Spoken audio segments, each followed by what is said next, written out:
നവാമുകുന്ദ ഹരേ ഗോപാലക പാഹി മുകുന്ദ ഹരേ.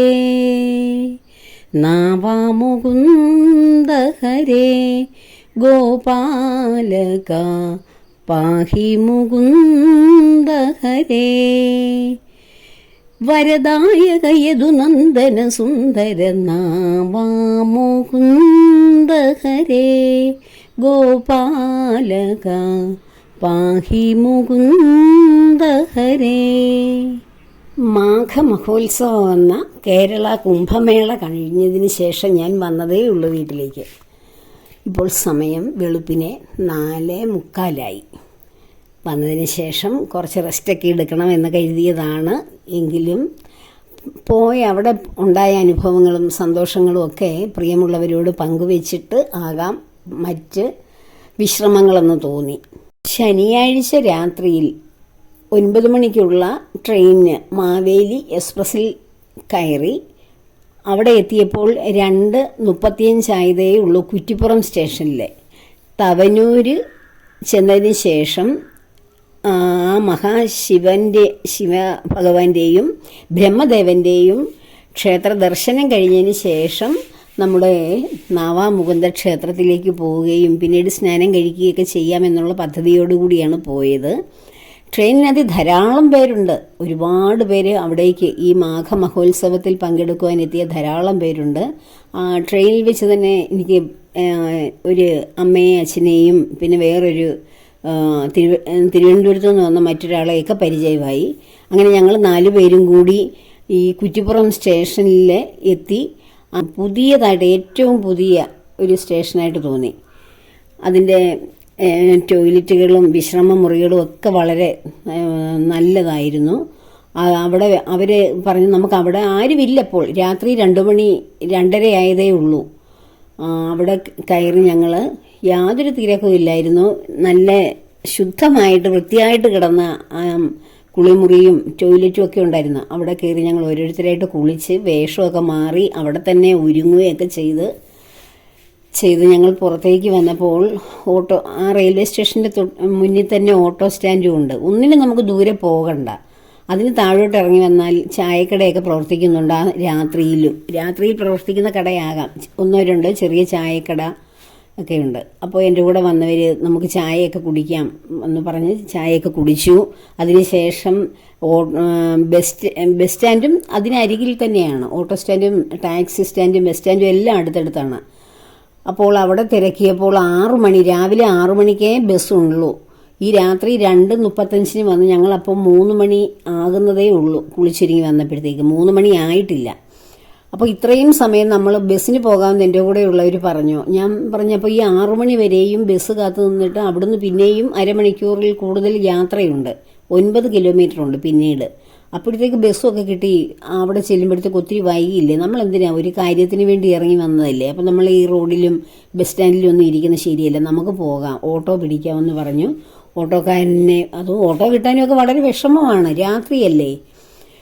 അപ്പോൾ 270 രൂപയാണ് ഓട്ടോ ചാർജ്. അത് ഞങ്ങൾ 4 പേരുടെ ഷെയർ ചെയ്തു. അങ്ങനെ ഞങ്ങൾ അവിടെ എത്തി. ആ സമയത്ത് ബസ് സ്റ്റാൻഡിൽ കുറേ നിന്നപ്പോഴാണ് ഓട്ടോയൊക്കെ വന്നത്. ഓട്ടോ വരുന്നത് ഇങ്ങനെ പോകുന്നു, തിരികെ വരുന്നു, അങ്ങനെ 2-3 ഓട്ടോയേ ഉള്ളൂ. അപ്പോൾ തോന്നി നമ്മുടെ കേരള ഗവൺമെൻറ് എത്ര അലംഭാവത്തോടെയാണ് ഈ മഹാസംരംഭത്തെ കാണുന്നത്. നമ്മൾ ഏറ്റവും വലിയ കുംഭമേളയായിരുന്നു, മഹാകുംഭമേളയാണ് പ്രയാഗ്രാജിൽ. അവിടെ ശേഷം കഴിഞ്ഞ് കുറച്ചിങ്ങോട്ട് എത്തുമ്പോൾ തന്നെ നമ്മളെ ഏതെങ്കിലുമൊക്കെ വാഹനങ്ങൾ വന്ന് കൊണ്ടുപോകും. അത് ഓട്ടോറിക്ഷയാണെങ്കിൽ അങ്ങനെ ഇലക്ട്രിക് ഓട്ടോറിക്ഷയൊക്കെ ധാരാളം ഉണ്ട് അവിടെ. അല്ലെങ്കിൽ ഏതെങ്കിലുമൊക്കെ പ്രകടനം, സ്കൂട്ടറുകാരുടെ ഒരു മഹാപ്രകടനമാണ് അവിടെ നടക്കുന്നത്. ആരെങ്കിലും എങ്ങനെയെങ്കിലുമൊക്കെ നമ്മളെ എത്തേണ്ട സ്ഥലത്ത് എത്തിച്ചിരിക്കും. പക്ഷേ ഇവിടെ രാത്രിയിൽ അതിനു മുമ്പ് വന്നവരുണ്ട്, അതിന് ശേഷം ഇനി അടുത്ത ട്രെയിനിന് വരാനിരിക്കുന്നവരുണ്ട്. ഇപ്പോഴെല്ലാം ഈ നമ്മുടെ ട്രാൻസ്പോർട്ട് സിസ്റ്റം വളരെ പരിതാപകരമായി നഷ്ടത്തിൽ പോകുന്ന ഇതാണ് KSRTC എന്നല്ലയോ പറയാറുള്ളത്. അതിൻ്റെ 1-2 സർവീസുകളൊക്കെ ആ രാത്രി കാലങ്ങളിൽ ഈ അടുത്ത ദിവസങ്ങളിലൊക്കെ ഇട്ടിരുന്നെങ്കിൽ, ഈ വിശേഷവുമായി ബന്ധപ്പെട്ട് സ്പെഷ്യൽ വണ്ടികളൊക്കെ വിട്ടിരുന്നെങ്കിൽ എത്രയോ നല്ലതായിരുന്നു. അത് ഗവൺമെൻറ്റിനും നല്ലതാണ്, നമുക്കും നമ്മൾ തീർത്ഥാടകരായി ചെല്ലുന്ന നമുക്കും അത് വളരെ പ്രയോജനമായേനെ. പക്ഷെ ഗവൺമെൻറ് യാതൊരു താല്പര്യവും ഇതിന് കൊടുക്കുന്നില്ല. ഇങ്ങനൊരു തീർത്ഥാടന ടൂറിസത്തെ ഒന്നും പ്രൊമോട്ട് ചെയ്യുന്നേയില്ല. ലക്ഷക്കണക്കിനല്ല, ഒരു കോടിക്കണക്കിന് ആൾ ഇന്നലെ വന്ന്, അത്രയ്ക്കും ആൾക്കാർ. ഇനി ഇന്നത്തെ ദിവസവും നാളെയും ഒക്കെ ആരെങ്കിലുമൊക്കെ ഇനിയും പോകാൻ ആഗ്രഹിക്കുന്നുണ്ടെങ്കിൽ അത് എന്നെ കേട്ടിട്ട് പോകട്ടെ എന്ന് കരുതിയാണ് ഞാൻ ഈ വന്നപ്പോൾ തന്നെ വെളുപ്പിനെ തന്നെ ഇത് നിങ്ങളുമായിട്ട് പങ്കുവെത്തിയത്. തവനൂര് ബ്രഹ്മദേവൻ്റെയും ശിവഭഗവാന്റെയും സന്നിധിയുടെ ആ സ്ഥലത്തേക്കാണ് ഓട്ടോക്കാർ ഞങ്ങൾ കൊണ്ടുവിട്ടത്. അവിടെയൊക്കെ വലിയ തലേ ദിവസത്തെ വലിയ ചടങ്ങുകളും ഉത്സവവും ഒക്കെ കഴിഞ്ഞ മാതിരി വിജനമായിട്ട് ഇങ്ങനെ ആ പ്രദേശം മൊത്തം ഇങ്ങനെ കസേരകളാലും അലങ്കൃതമായ ലൈറ്റുകളാലും ഇങ്ങനെ ഒരു തലേ ദിവസത്തെ വലിയ ഒരു ഉത്സവം കഴിഞ്ഞ പ്രതീതിയിൽ ഇങ്ങനെ ശാന്തമായിട്ട് ആ ക്ഷേത്ര പരിസരം ഒക്കെ ആണ്. ഞങ്ങളവിടെ ഒരുപാട് നേരം ഇരുന്നു, കുറച്ച് നേരം, ഒത്തിരി നേരം ഇരുന്നതിന് ആരുമില്ല. ക്ഷേത്രവുമായി ബന്ധപ്പെട്ടവർ ആരും തന്നെ ഇല്ല. ഇങ്ങനെ തീർത്ഥാടകർ 1, 2, 3 ഒക്കെ ആൾക്കാരിങ്ങനെ അവിടേക്ക് വരികയും 4-5 പേരൊക്കെ ഇങ്ങനെ പോവുകയും വരികയൊക്കെ ചെയ്യുന്നു. അങ്ങനെ വരുന്നവർ എല്ലാവരും പാലം കടന്ന് അടുത്ത് തെക്കേ വശത്തെ കരയിലാണ് മുകുന്ദക്ഷേത്രം, നാവാമുകുന്ദൻ്റെ. അവിടേക്ക് ഇങ്ങനെ പോകുന്നത് കണ്ടപ്പോൾ അപ്പം ഞാനും പറഞ്ഞെന്ന് നമ്മളിവിടെ ഇരുന്ന സമയം കളയണ്ട, നമുക്കും അവിടെ പോയതിന് ശേഷം പിന്നെ വരാം. അപ്പോൾ അവിടെ അങ്ങനെ ഇരുന്നപ്പോൾ ഭഗവാന്റെ അവിടെ ഇങ്ങനെ പാട്ട് റെക്കോർഡിടുന്നതിൻ്റെ സൗണ്ട് കേട്ട് മറുകരയിൽ നിന്നിങ്ങനെ ശബ്ദം ഇങ്ങനെ അലയടിച്ചു വന്നു. അങ്ങനെ ഞങ്ങൾ ആദ്യം മുകുന്ദക്ഷേത്രത്തിൽ, അതും ഒരു നിമിത്തമാകാം, അവിടെ എഴുതി വെച്ചിട്ടുമുണ്ട്, മഹാകുംഭമേളയിൽ പങ്കെടുക്കുന്നവർ ആദ്യം നാവാമുകുന്ദനെ ദർശിക്കുക, അതിനുശേഷം പരമശിവനെയും പിന്നീട് ബ്രഹ്മദേവനെയും സന്ദർശിക്കുക, പിന്നീട് സ്നാനം കഴിക്കുക എന്നൊക്കെ.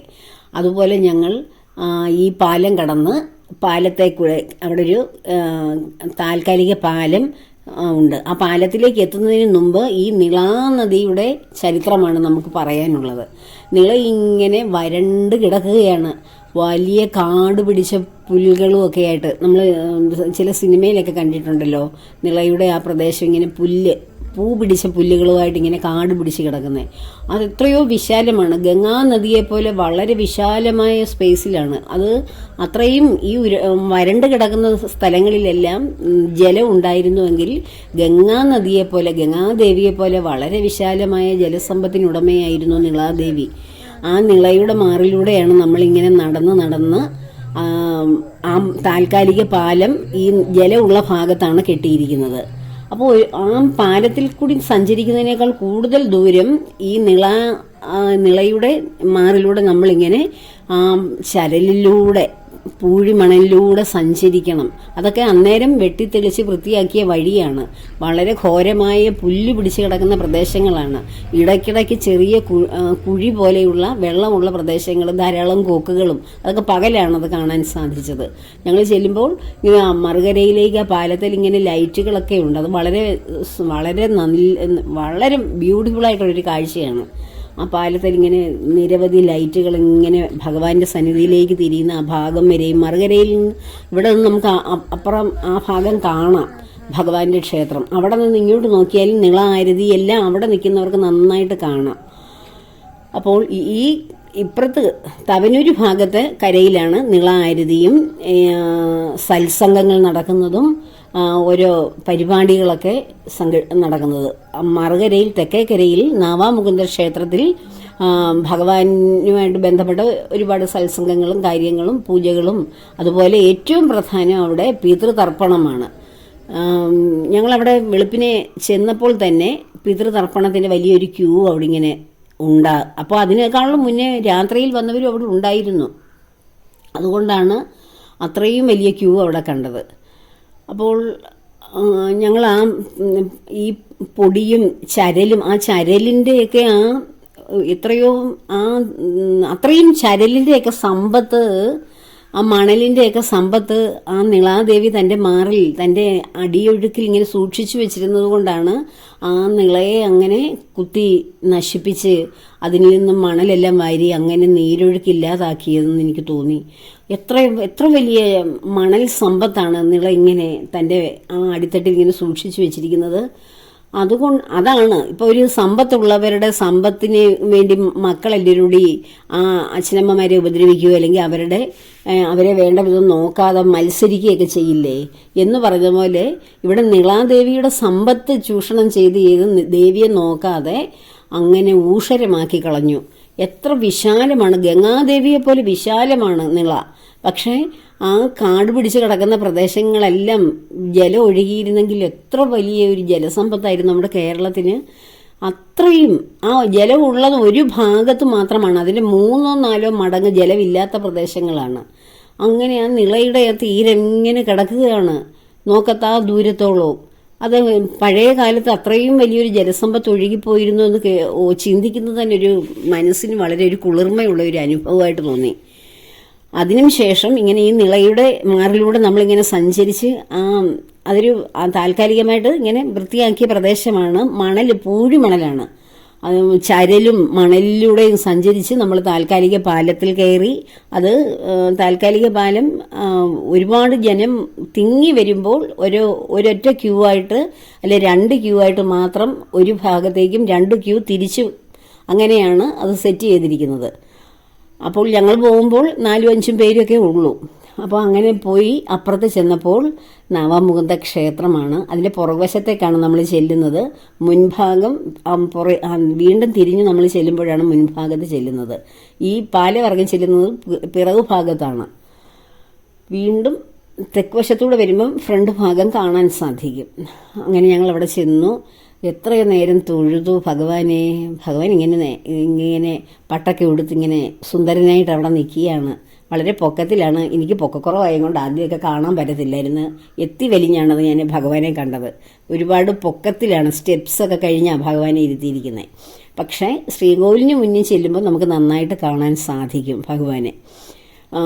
അങ്ങനെ ഒത്തിരി തൊഴുതു, നന്നായിട്ട് തൊഴുതു. തിരക്കൊന്നുമില്ലായിരുന്നു.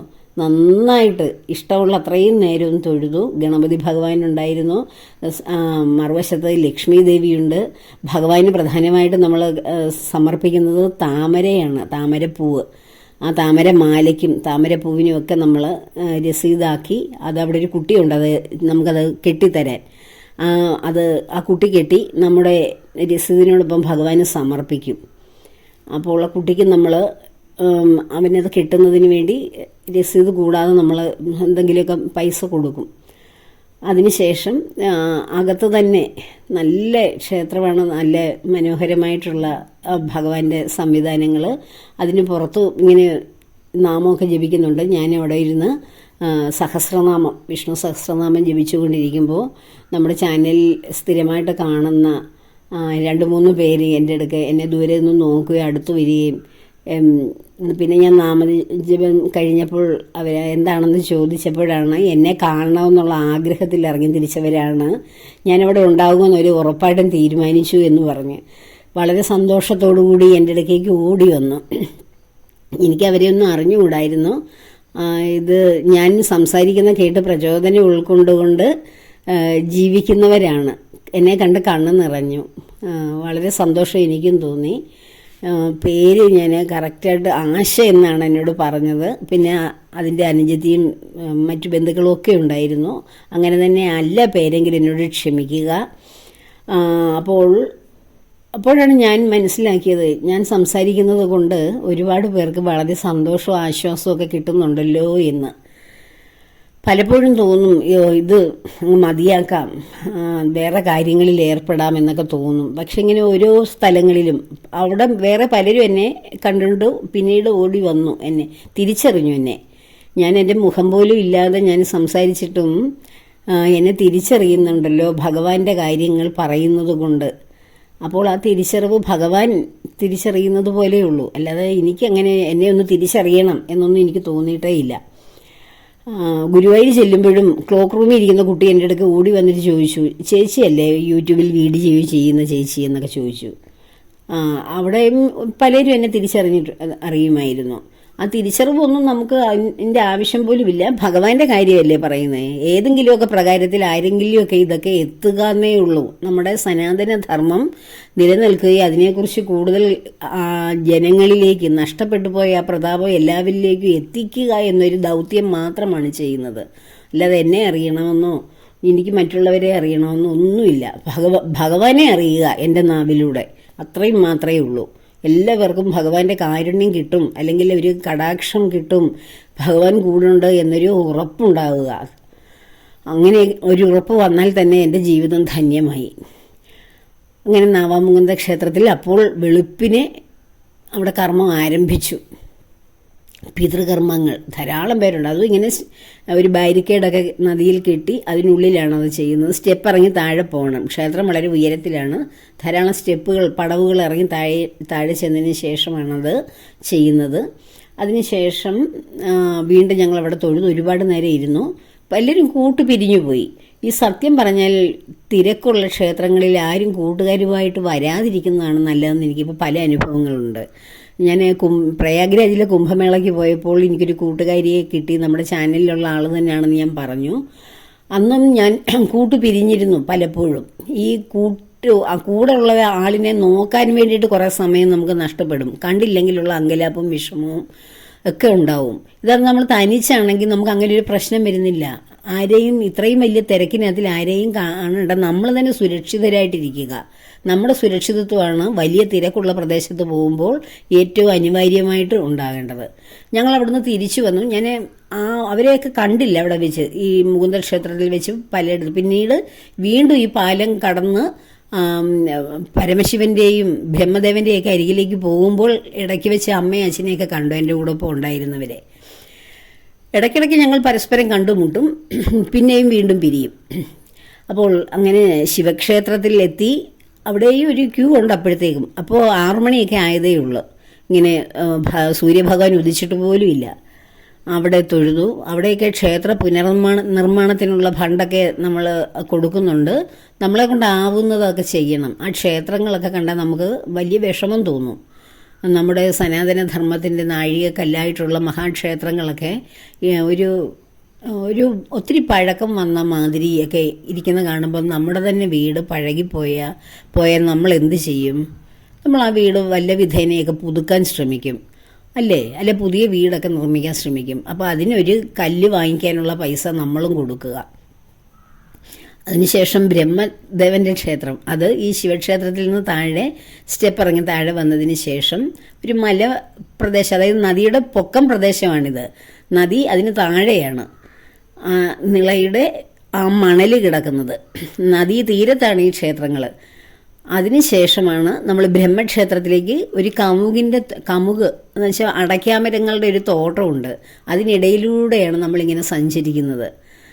സഞ്ചരിച്ച് അങ്ങോട്ട് ചെല്ലുമ്പോഴാണ് ബ്രഹ്മദേവന്റെ ക്ഷേത്രം. ആ ക്ഷേത്രം കണ്ടാൽ സത്യത്തിൽ എനിക്ക് വിഷമമായിപ്പോയി.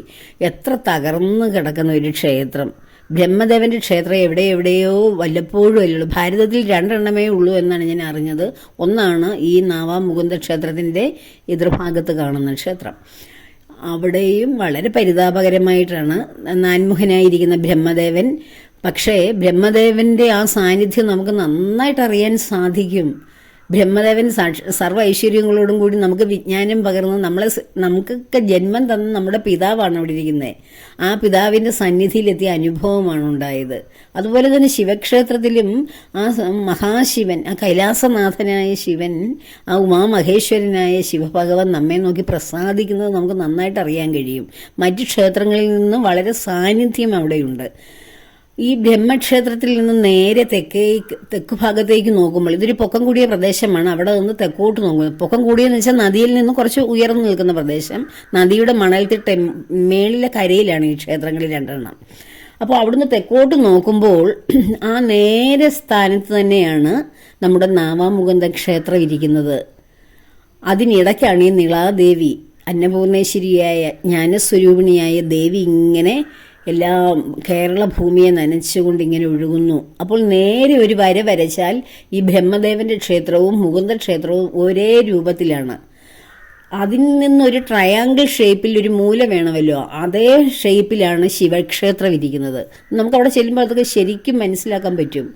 കേരളത്തിൻ്റെ മധ്യഭാഗത്തായിട്ട് ത്രിമൂർത്തികളുടെ സാന്നിധ്യമുള്ള ആ ഭാഗം എന്ന് പറയുമ്പോൾ അത് ശരിക്കും ത്രിമൂർത്തികളുടെ സംഗമസ്ഥാനമാണ്. നമ്മൾ വേറെ എവിടെ ചെന്നാലും ഇതുപോലെയുള്ള ത്രിമൂർത്തി സംഗമസ്ഥാനം ഈ ട്രയാങ്കിൾ, ഈ ത്രികോണാകൃതിയിൽ കാണാൻ കഴിയില്ല. ഇടയ്ക്കോ ശ്രീചക്രത്തിൽ ദേവിയും ആ ഒരു ശ്രീചക്രം വരയ്ക്കുന്നത് പോലെ തന്നെയാണ് ഈ ബ്രഹ്മ വിഷ്ണു മഹേശ്വരന്മാരുടെ ആ ക്ഷേത്രം നിളയുടെ രണ്ട് കരകളിലുമായി കാണുന്നത്. അതൊരു വലിയ അനുഭവമായിട്ട് തോന്നി. അതിനുശേഷം 7:30 ആയിക്കഴിഞ്ഞ് ഒരുപാട് സമയമൊക്കെ അവിടെ സ്പെൻഡ് ചെയ്തതിന് ശേഷം 8:30 അവിടെ ആചാര്യന്മാരുടെ മേൽനോട്ടത്തിൽ സ്നാനമുണ്ടായിരുന്നു, നിളാസ്നാനം. ആ സ്നാനത്തിൽ പങ്കെടുത്തു. നമുക്ക് വേഷം മാറാനൊക്കെയുള്ള സൗകര്യമുണ്ട് സ്ത്രീകൾക്കും പുരുഷന്മാർക്കും. നനഞ്ഞ വസ്ത്രം നമുക്ക് അവിടെ തന്നെ ഒത്തിരി ഇങ്ങനെ ബാരിക്കേഡൊക്കെ കിട്ടിയിട്ടുണ്ട്, അവിടെ തന്നെ ഇട്ട് പലരും ഉണക്കുന്നുണ്ടായിരുന്നു. ഞാനും അവിടെ ഇട്ട് ഉണക്കി. കുറച്ച് നമ്മൾ ക്ഷേത്രത്തിൽ നാവാമുകുന്ദ ക്ഷേത്രത്തിലേക്ക് പിന്നീട് പോയിട്ട് തിരിച്ചു വന്നിട്ടാണ് ഡ്രസ്സൊക്കെ എടുത്തത്. വെള്ളം എല്ലാം പോയി അപ്പോഴത്തേക്ക് ഉണങ്ങി കഴിഞ്ഞു.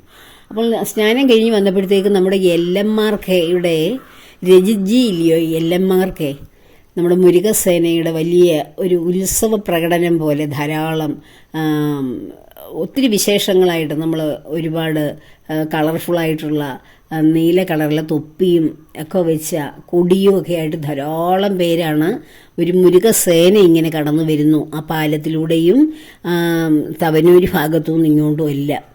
അതുപോലെ തന്നെ നമ്മുടെ ഉത്സവങ്ങളിലൊക്കെ കാണുന്നത് പോലെ കരകം കളറായിട്ടുള്ള ധാരാളം ഈ അമ്മൻകുടം എന്ന് പറയുന്നില്ലേ, കരകം, അതും അതിൻ്റെ ആഘോഷവും കൊട്ടും മേളവും പാട്ടും ഒക്കെ ആയിട്ട് വന്നു.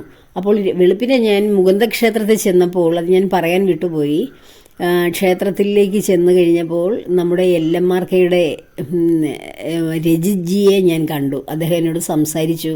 ഇന്ന് നമ്മുടെ പരിപാടിയുണ്ട് എന്നൊക്കെ പറഞ്ഞു എന്നോട്. വളരെ സന്തോഷം തോന്നി അദ്ദേഹത്തിന് നേരിൽ കണ്ടപ്പോൾ. അത് ക്ഷേത്രത്തിൽ വെച്ചായിരുന്നു, മുകുന്ദ ക്ഷേത്രത്തിലേക്ക് കടക്കാൻ തുടങ്ങുമ്പോഴായിരുന്നു. അവിടെ വെച്ചാണ് അദ്ദേഹത്തെ കണ്ടത്. അപ്പോൾ അങ്ങനെ വളരെ വർണ്ണാഭമായ കാഴ്ചകളും അനുഭവങ്ങളും. നിളയിൽ സ്നാനം ചെയ്യുമ്പോൾ നമുക്ക് ആ നിളാദേവിയോടുള്ള പ്രാർത്ഥനയോടുകൂടി, അത് നമ്മൾ ഗംഗയിൽ സ്നാനം ചെയ്ത അനുഭവമുണ്ട്. അപ്പോൾ അതുപോലെ പ്രാർത്ഥന അവർ നമുക്ക് ചെയ്യേണ്ട കാര്യങ്ങൾ പറയും, പ്രാർത്ഥിക്കേണ്ട കാര്യങ്ങളൊക്കെ പറയും. അതുപോലെ നമ്മൾ നിന്ന് പ്രാർത്ഥിച്ചതിന് ശേഷമാണ് കിഴക്കേക്ക് തിരിഞ്ഞ് സൂര്യഭഗവാൻ ഇങ്ങനെ ആ കിഴക്ക് ഭാഗത്ത്, നദിയുടെ കിഴക്കേ ഭാഗത്ത് ഇങ്ങനെ ഇളവേലിൽ ഇങ്ങനെ പ്രകാശിച്ചുകൊണ്ടിരിക്കുകയാണ്. ആ സമയത്താണ് നമ്മൾ ആ സ്നാനം ചെയ്യുന്നത്. ആയിരക്കണക്കിന് 10,000-കണക്കിന് ആൾക്കാരാണ് ആ രാവിലെ തന്നെ സ്നാനത്തിന്. രാവിലെ ഒരു ഞാൻ ക്ഷേത്രത്തിൽ നിന്ന് തിരിച്ചു വരുന്ന ഒരു 6 മണിയൊക്കെ ആയപ്പോൾ തന്നെ നിളയിൽ സ്നാനം നടക്കുന്നുണ്ട്. ധാരാളം പേർ സ്നാനം ചെയ്യുന്നു. അതിനു മുമ്പ് സ്നാനം ചെയ്തവരിങ്ങനെ നനഞ്ഞ വസ്ത്രത്തോടു കൂടി നടന്ന് ഭഗവാനെ തൊഴുന്നതൊക്കെ കണ്ടു ഞാൻ. അപ്പോൾ അങ്ങനെ മൊത്തം. പിന്നീട് അതിന് ശേഷം നമ്മുടെ മോഹൻജി ഫൗണ്ടേഷൻ, അമ്മു ഫൗണ്ടേഷൻ, മോഹൻജിയെക്കുറിച്ച് അറിയാമല്ലോ, അദ്ദേഹമാണ് അന്നദാനം. അത് ക്ഷേത്രത്തിൽ നിന്ന് കുറച്ച് മുന്നോട്ട് പോയതിന് ശേഷം ആണ് ഈ അന്നദാനം കൊടുക്കുന്ന ആ ഒരു വളരെ വിശാലമായ ഒരു സ്ഥലമാണ്. എല്ലാവർക്കും നല്ല ആഹാരമാണ് അവിടുന്ന് കൊടുക്കുന്നത്.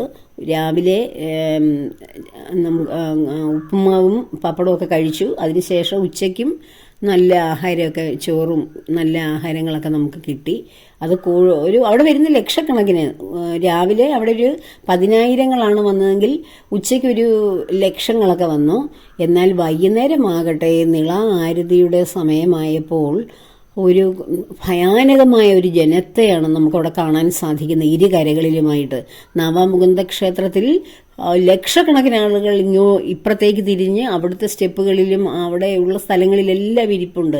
അവരെയൊക്കെ നമുക്ക് ഇങ്ങനെ ഒരു ചെറിയ ചെറിയ ഒരു രൂപങ്ങളായിട്ട്, കളറുള്ള കുറേ രൂപങ്ങളായിട്ട് കാണാൻ കഴിയും. അങ്ങനെ നമുക്ക് തല എണ്ണുകയാണെങ്കിൽ ഒരു കോടിക്കണക്കിന് ആൾക്കാരുണ്ടാവും.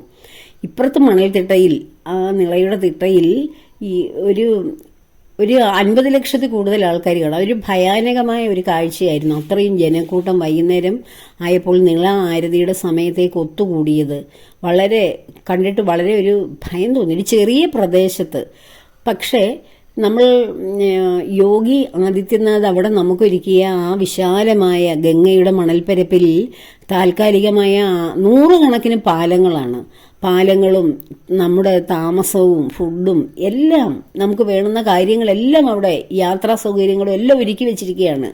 അത് ആ ഗവൺമെന്റിന്റെ പൂർണ്ണ പിന്തുണയോടുകൂടി നടന്നതുകൊണ്ടാണ് അത്രയും ചെല്ലുന്ന ഭക്തർക്ക് യാതൊരു കുഴപ്പവും അവിടെ ഇല്ലായിരുന്നു. നമ്മൾ ചെല്ലാത്തതിൻ്റെ ഒരു കുഴപ്പമേ ഉള്ളായിരുന്നു. എന്നാൽ ഇവിടെ ആകട്ടെ, അവിടെ കോടിക്കണക്കിന് ആൾക്കാരാണ് ഓരോ ദിവസവും വന്നിരുന്നതെങ്കിലും നമ്മളവിടെ സുരക്ഷിതരായിട്ട് നമ്മളിങ്ങനെ പോവുകയാണ്. ജനക്കൂട്ടത്തിൻ്റെ ഇടയിൽ ഭയമില്ലാതെ തന്നെ നമുക്ക് സഞ്ചരിക്കാം ഒരേപോലെ. ഇവിടെ ആ ചെറിയ പ്രദേശത്ത് ഒരു ചെറിയ പ്രസ്ഥാനമായിട്ട് സ്വാമി മഹാമണ്ഡലേശ്വരായ ആനന്ദവനം സ്വാമി, അദ്ദേഹത്തിന് എനിക്ക് കാണാൻ കഴിഞ്ഞില്ല. ഞാൻ പലയിടത്തും തിരക്കി. അദ്ദേഹം ചെയ്തതെന്ന് മോഹൻജിയും അതുപോലെ തന്നെ അമൃതാനന്ദമയി അമ്മയുടെ ആ ഒരു സ്ഥാനവുമുണ്ട്. അവിടെ ലളിതാ സഹസ്രനാമവും പൂജകളും ഒക്കെ രാവിലെ എല്ലായിടവും ഹോമവും പൂജകളും ഒക്കെ നടക്കുന്നുണ്ട്. അപ്പോൾ പിന്നെ കുറച്ചുകൂടെ കഴിഞ്ഞപ്പോഴത്തേക്ക് സന്യാസി സംഘങ്ങളെത്തി. അവർ ഈ ഭക്തജനങ്ങളെ അനുഗ്രഹിക്കുന്നുണ്ട്, പല സന്യാസിനികളും സന്യാസിമാരും ഒക്കെ. അപ്പോൾ ഈ മോഹൻജി ഫൗണ്ടേഷനാണ് ഈ ഫുഡിൻ്റെ കാര്യമെല്ലാം കൈകാര്യം ചെയ്യുന്നത്. അദ്ദേഹം ഒക്കെ വളരെ മാനവ സേവ തന്നെ മാധവ സേവയായിട്ട് കൊണ്ടു നടക്കുന്ന മഹത്തുക്കളാണ്. അപ്പോൾ ഇത്രയും ചുരുങ്ങിയ സമയത്തിനുള്ളിൽ ചുരുങ്ങിയ സ്ഥലപരിമിതിയിൽ തുടങ്ങി വെച്ചതേ ഉള്ളൂ ഒരു മാഘമഹോത്സവം.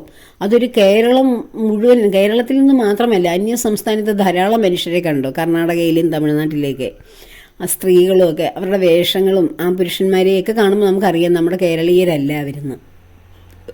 ഭാഷയും വ്യത്യസ്തമാണല്ലോ. അപ്പോൾ അവിടെ നിന്നൊക്കെ വന്ന ജനപ്രവാഹം നമുക്ക് അതിശയം തോന്നും. അപ്പോൾ ഇതിനൊക്കെ വേണ്ടിയിട്ട് കാതോർത്തിരിക്കുകയായിരുന്നോ നമ്മുടെ കേരളീയർ എന്ന് തോന്നിപ്പോയി. ഒരു ചെറുതായിട്ടൊരു സംരംഭം തുടങ്ങിയപ്പോഴത്തേക്കും അതിനുള്ള സ്ഥലപരിമിതിയും ചെറിയ രൂപത്തിൽ തുടങ്ങിയപ്പോഴത്തേക്കും അതൊരു വലിയ സംഭവമായി. പ്രയാഗ്രാജിലെ കുംഭമേള പോലെ അത് ജനങ്ങൾ ഏറ്റെടുത്തു. അതിൻ്റെ ഫലമാണ് നിള ആരതി കാണുവാൻ ആ കാശി വിശ്വനാഥ ക്ഷേത്രത്തിൽ നമ്മൾ നിള ആരതി കണ്ടതാണ് കഴിഞ്ഞ വർഷം. പ്രയാഗ്രാജിലെ ദശാവതാര ഘാട്ടിലെ അതേ ആചാര്യന്മാരാണ് ഇവിടെയും നിള ആരതി ഒഴിഞ്ഞത്. നിളാദേവിയുടെ സർവ്വ പാപങ്ങളും കഴുകിക്കളയുവാൻ വേണ്ടി ദേവിയെ ഉപനിഷത് വാക്യങ്ങളാൽ ശ്ലോകങ്ങളാൽ പ്രകീർത്തിച്ചുകൊണ്ട് സമസ്ത ലോകത്തിനും സദ്ഗതി ഉണ്ടാകുവാൻ പ്രാർത്ഥിച്ചുകൊണ്ട് അവർ നിളയെ ആരതി ഒഴിയുന്ന കാഴ്ച ഭക്തരുടെ ഹൃദയങ്ങളെ വളരെ കോൾമേർ കൊള്ളിക്കുന്നതാണ്. എല്ലാം ലോകത്തിന് മുഴുവൻ സുഖം സംഭവിക്കുവാനും സർവ്വ പ്രജകൾക്കും സർവ്വ സുഖങ്ങളും സമാധാനവും ഉണ്ടാകുവാൻ വേണ്ടിയാണ് നിള ആരതിയും ഇങ്ങനെയുള്ള വലിയ യജ്ഞങ്ങളും കർമ്മങ്ങളും. അല്ലാതെ ഹിന്ദു സമുദായത്തിന് രക്ഷ കിട്ടുവാൻ വേണ്ടിയല്ല. നമ്മുടെ ഹിന്ദു ധർമ്മം തന്നെ ലോകം മുഴുവൻ സുഖം സംഭവിക്കട്ടെ എന്ന ഒരു ആപ്തവാക്യമാണല്ലോ നമുക്കുള്ളത്. ഈ ഒരു സംരംഭം ഗവൺമെൻറ്റും കൂടി ഏറ്റെടുത്ത് ഗവൺമെൻറ്റിൻ്റെയും കൂടെ സഹായം ഉണ്ടായിരുന്നെങ്കിൽ എത്ര ഗംഭീരമാക്കാമായിരുന്നു. ഒരുപാട് നല്ല രീതിയിൽ കൊണ്ടുപോകാൻ കഴിയുമായിരുന്നു. ധാരാളം സമ്പത്ത് ഗവൺമെൻറ്റിനും കിട്ടിയേനെ. ഇപ്പോൾ തന്നെ നമുക്ക് വളരെ ചെല്ലുന്ന ജനങ്ങൾക്കെല്ലാം വളരെ സമാധാനവും സന്തോഷമായിട്ടിരിക്കുവാനുള്ള പന്തലുകൾ, വെയിൽ കൊള്ളാതിരിക്കാനുള്ള സ്ഥലങ്ങൾ. നിള ആരതി വൈകുന്നേരം 6 മണിക്ക് നടക്കുന്നതിന് ഉച്ചയ്ക്ക് 1 മണി 12 മണിയായപ്പോഴേ കുടയും നൂത്തുപിടിച്ച് ആ നിളാതീരത്ത് ആ ചുട്ടുപഴുത്ത് കിടക്കുന്ന മണലിലെ, അത് ചരൽ മണ്ണുകളാണ്, അതിൽ ഇരിക്കുന്ന ആയിരക്കണക്കിന് ഭക്തരത് കാത്തിരിക്കുന്നു കാണാൻ. അത് 4 മണി 5 മണിയൊക്കെ ആയപ്പോഴത്തേക്ക് അതിൻ്റെ ആ അടുത്തങ്ങ് ചെല്ലാൻ പറ്റാത്ത വിധത്തിൽ എവിടുന്നൊക്കെ കേരളത്തിൻ്റെയും ഇന്ത്യയുടെ തന്നെ പല ഭാഗത്തു നിന്ന് ആൾക്കാർ വന്നു തുടങ്ങിക്കഴിഞ്ഞു. തലേ ദിവസം തന്നെ ചെന്ന് തമ്പിടിച്ച് എനിക്കൊക്കെ ഏറ്റവും പുറകിലൊക്കെ ഇരിക്കാനും നിൽക്കാനുമേ പറ്റിയുള്ളൂ. പക്ഷെ ഞാൻ ഇതിനേക്കാൾ തിരക്കുള്ള കോടിക്കണക്കിന് മനുഷ്യർ വരുന്നിടമായിരുന്നു പ്രയാഗ്രാജിലെ നിള ആരതിയൊക്കെ. അവിടെ ദശാവതാര ഘാട്ടിൽ അതൊക്കെ തൊട്ടരികിലിരുന്ന് കാണുവാനും വീഡിയോ എടുക്കാനും ഒക്കെ നമുക്ക് അവസരം ലഭിച്ചു. അവിടെ ആ നിള ആരതി നടക്കുന്ന സ്ഥലത്ത് ഭക്തർക്ക് ഇരിക്കുവാനുള്ള ഒരു പ്രത്യേക സ്ഥലമുണ്ട് ആ സ്റ്റെപ്പുകളുടെ താഴെ. അവിടെ നമുക്ക് തൊട്ടരികിലിരുന്ന് അതൊക്കെ കാണാമായിരുന്നു. പക്ഷേ അതിനുള്ള ഭാഗ്യം ഭഗവാൻ തന്നു. ഇവിടെ ഈ മണൽപ്പരപ്പിൽ അതിനേക്കാൾ സൗകര്യമുണ്ട്. എങ്കിലും അതിനേക്കാൾ ജനമാണ് ഓരോ ദിവസവും വന്ന് നിറയുന്നത്. ഇനിയും ഇന്നും നാളെയും കൂടി ആവുമ്പോൾ ഈ മാഘമഹോത്സവം പൂർണ്ണമാവുകയാണ്. കേരളത്തിൽ ഇങ്ങനെ ഹൈന്ദവ ജനതയുടെ ഉയർത്തെഴുന്നേൽപ്പിന് വേണ്ടി ഇങ്ങനെയൊക്കെയുള്ള ധാരാളം കാര്യങ്ങൾ ഇപ്പം നടക്കുന്നുണ്ട്. നന്ദഗോവിന്ദം ഭജൻസ്, അതുപോലെ രാധേയം ഭജൻസ്, നമ്മുടെ സ്വസ്തിക പാർവതിയുടെ, അതുപോലെ ധാരാളം പേര് ഭജനകളിലും ഭക്തിയുടെ ഒരു ലോകത്തേക്ക് നമ്മുടെ കേരളത്തിൽ, പ്രത്യേകിച്ച് നോർത്ത് ഇന്ത്യയിൽ എപ്പോഴും ഭക്തിസാന്ദ്രമായ ഒരു അന്തരീക്ഷമാണ്. നമ്മൾ കേരളത്തിൽ നിന്ന് വ്യത്യസ്തമായിട്ടാണ് മറ്റ് സംസ്ഥാനങ്ങളിലേക്ക് ചെല്ലുമ്പോൾ ഒരു ഭക്തിക്കാണ് വലിയ പ്രാധാന്യം കൊടുക്കുന്നത്, ഭൗതികതയേക്കാൾ കൂടുതൽ. എന്നാൽ കേരളത്തിൽ നേരെ തിരിച്ചാണ്. ഇവിടുത്തെ രാഷ്ട്രീയപരമായിട്ടുള്ള പ്രത്യേകതകൾ കൊണ്ടാണത്. എന്നാൽ നമ്മുടെ എല്ലാവരുടെയും ഉള്ളിൽ ആ വേരുകളുണ്ട്. വേരുകൾ നഷ്ടപ്പെടുത്താതെ നമ്മളെല്ലാം സൂക്ഷിക്കുന്നത് കൊണ്ടാണ് നമ്മളുടെ ആ വേരിൽ നിന്ന് കിളിച്ചു വരുന്ന ചെടിയുടെ മണ്ടയാണ് രാഷ്ട്രീയവും സാമുദായികവും ഒക്കെ ആയിട്ടുള്ള പ്രശ്നങ്ങളാൽ നുള്ളിക്കളഞ്ഞ് നമ്മളെ ഇങ്ങനെ അധപതിപ്പിച്ചിട്ടിരിക്കുന്നത്, ആത്മീയമായ ഉണർവില്ലാതെ. എന്നാൽ ആ വേരെല്ലാവരുടെയും ഉള്ളിൽ ശക്തമാണെന്നുള്ളതിന് ഏക തെളിവാണ് കുംഭമേളയിലെ ആ മഹാസാന്നിധ്യം, മഹത്തുക്കളുടെ കോടിക്കണക്കിനുള്ള സാന്നിധ്യം. ആ ഒരു സന്ധ്യാസമയമായപ്പോഴേക്കും ഒരു കോടിക്കണക്കിന് ജനങ്ങളാണ് വന്നേ. ഗുരുവായൂർ ഒരു ദിവസം വരുന്നതിനേക്കാൾ എത്രയോ ലക്ഷം ആൾക്കാരാണ് നാവാമുകുന്ദ ക്ഷേത്രത്തിൻ്റെ പരിസരത്ത് ഒത്തുകൂടിയത്. ആ നീളാദേവി കണ്ട് സന്തോഷിച്ചിട്ടുണ്ടാകും. എപ്പോഴും മാമാങ്കം എന്ന് വെച്ചാൽ അംഗമായിരുന്നു, സാമൂതിരിയുടെയും കോലത്തിരിയുടെയൊക്കെ അംഗത്തിന് ചാവേറുകളെ ഒരു സംഘർഷത്തിലും രക്തത്തിലും നിണമണിഞ്ഞ ആ നിളയുടെ തീരങ്ങൾ ഇപ്പോൾ ആ നിളാദേവി, ആ ഭാരത പുഴയാകുന്ന മാതാവ് സന്തോഷിക്കുന്നുണ്ട്. സകല പാപങ്ങളും തീർക്കുവാൻ വേണ്ടി അവിടെ ധാരാളം പൂജകളും കർമ്മങ്ങളും ചെയ്യുന്നു. അതിലൊക്കെ പങ്കാളിയാകുവാൻ നമുക്കും സാധിക്കുന്നു. വിഷ്ണു സഹസ്രനാമവും ഹരേ രാമ ജപവും ഒക്കെ ഉണ്ട് ആ യജ്ഞശാലയിൽ. അതിൽ എനിക്കും പങ്കെടുക്കാൻ വിഷ്ണു സഹസ്രനാമം ജപിക്കാൻ അവസരം ലഭിച്ചു. അതും ഭഗവാന്റെ അനുഗ്രഹം തന്നെയാണ് അങ്ങനെയുള്ള മഹാവേദികളിൽ ഒരു അവസരം കിട്ടിയത്. അപ്പോൾ അങ്ങനെ ഭക്തിസാന്ദ്രമായ ഒരു അന്തരീക്ഷത്തിൽ ഒരു ദിവസം ചിലവഴിക്കാൻ സാധിച്ചതിൽ ഭഗവാനോട് ഏറ്റവും കൂടുതൽ കടപ്പെടുന്നു. ഇതിന് തന്നെ ഒരു ഇച്ഛാശക്തി തന്നത് തന്നെ ഭഗവാനും ദേവിയുമാണ്. പോകണമെന്നൊരു ഇച്ഛാശക്തി, ദിവസം തങ്ങണമെന്നുള്ള ആഗ്രഹമുണ്ടായിരുന്നു. എങ്കിലും എൻ്റെ കുടുംബത്ത് വീട്ടിൽ ചെട്ടുളങ്ങര അമ്മയുടെ അൻപലിയും പറയും ഒക്കെയാണ് ഇന്ന് ഞങ്ങളുടെ കരയിലെ. അപ്പോൾ വീട്ടിൽ അതിൻ്റെയൊക്കെ ചടങ്ങുകളൊക്കെ ഉണ്ട്. അപ്പോൾ അതിൽ സംബന്ധിക്കേണ്ടതുള്ളത് കൊണ്ട് ആണ് ഒരു ദിവസമായിട്ട് യാത്ര ചുരുക്കി പരമാവധി സമയം ഒരു ഫുൾ ഡേ മുഴുവൻ അവിടെ ചിലവഴിച്ചു. ഭഗവാന്റെ അനുഗ്രഹം കൊണ്ടെല്ലാം സാധിക്കുന്നു. എല്ലാം ആഗ്രഹിക്കുമ്പോൾ തന്നെ സാധിച്ചു തരുന്ന ഭഗവാന്റെ മുന്നിൽ ഒരു കോടിക്കണക്കിന് സഹസ്രകോടി പ്രണാമങ്ങൾ അർപ്പിക്കുന്നു. സേവാഭാരതിയുടെ ആ ഒരു പ്രവർത്തനത്തെ കുറിച്ച് പറയാതിരിക്കാൻ കഴിയില്ല. ആ ചുട്ടുപൊള്ളുന്ന വെയിലിലും ആ തുറസായിട്ടുള്ള ആ താൽക്കാലിക പാലത്തിലും അവിടെ ഓരോ മണൽപ്പരപ്പിൽ ഓരോരുത്തർക്കും നിന്ന് ഓരോരുത്തരെയും വളരെ ശ്രദ്ധയോടുകൂടി പരിചരിക്കുന്ന സേവാഭാരതിയുടെ, ദേശീയ സേവാഭാരതി എന്ന് എഴുതിയേക്കുന്ന പ്രത്യേക യൂണിഫോമോട് കൂടിയ അനേകം ചെറുപ്പക്കാർ, ധാരാളം പേർ നമ്മുടെ ഈ ഒരു മാഘമഹോത്സവത്തിന് അവരാണ് യഥാർത്ഥത്തിൽ ഇതിന് ഇത്ര സുരക്ഷിതമായിട്ട് മുന്നോട്ട് കൊണ്ടുപോകുന്നത്.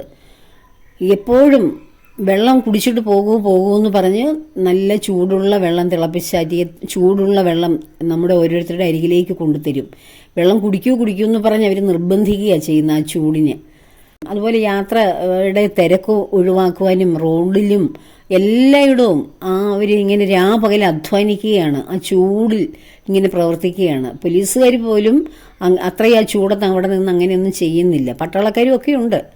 അപ്പോൾ എന്നാലും നമ്മുടെ സേവാഭാരതിയുടെ ഒരു സേവാഭാരതി എന്ന് പറയുന്ന ഭാരതത്തെ സേവിക്കുവാൻ വേണ്ടിയുള്ളതാണ്. അതിനെ അർത്ഥപൂർണമാക്കുന്ന പ്രവർത്തനമാണ് അവിടെ അരങ്ങേറുന്നത്. ഗംഗാനദിയുടെയും സപ്തസിന്ധുക്കളുടെയും സാന്നിധ്യം ഇപ്പോൾ ഈ നിളയിലുണ്ട്. ഇത്രയും പൂജകളും കർമ്മങ്ങളും ദൈവികമായിട്ടുള്ള ധാരാളം ക്രിയകളും ചെയ്ത് പവിത്രീകരിക്കപ്പെട്ട നിളയുടെ ആ പുണ്യത്തെ നമ്മുടെ സ്നാനത്തിലൂടെ നമുക്ക് ഓരോരുത്തർക്കും ലഭിക്കട്ടെ എന്ന പ്രാർത്ഥനയോടെ ഇനി പോകുവാൻ ആഗ്രഹിക്കുന്നവർ എത്രയും വേഗം പോകൂ. നമ്മുടെ കേരളത്തിലാണല്ലോ, നോർത്ത് ഇന്ത്യയിലെങ്ങും നമുക്ക് പോകേണ്ടി വരില്ലല്ലോ. വളരെ അടുത്ത് നമ്മുടെ കേരളത്തിൽ തന്നെ അല്പദൂരം സഞ്ചരിച്ചാൽ എത്താൻ പറ്റുന്നൊരു ദൂരത്ത് ഇങ്ങനെ ഒരു ഉത്സവം നടക്കുമ്പോൾ, മാഘമഹോത്സവം നടക്കുമ്പോൾ, ഒരു കുംഭമേള നടക്കുമ്പോൾ നമുക്ക് അതിൽ പങ്കെടുക്കാതിരുന്നത് നഷ്ടമായി പോയി എന്നൊരു തോന്നലുണ്ടാകാതെ ഇരിക്കുവാൻ എല്ലാവരും അവിടെ എത്തുക. എല്ലാവർക്കും ഭഗവാന്റെയും ദേവിയുടെ അനുഗ്രഹം ഉണ്ടാകട്ടെ എന്ന പ്രാർത്ഥനയോടെ എല്ലാ കർമ്മങ്ങളും ദേവിയുടെയും ഭഗവാന്റെയും പത്മപാദങ്ങളിൽ ചേർക്കുന്നു. ലോകാ സമസ്ത സുഖിനോ ഭവന്തു.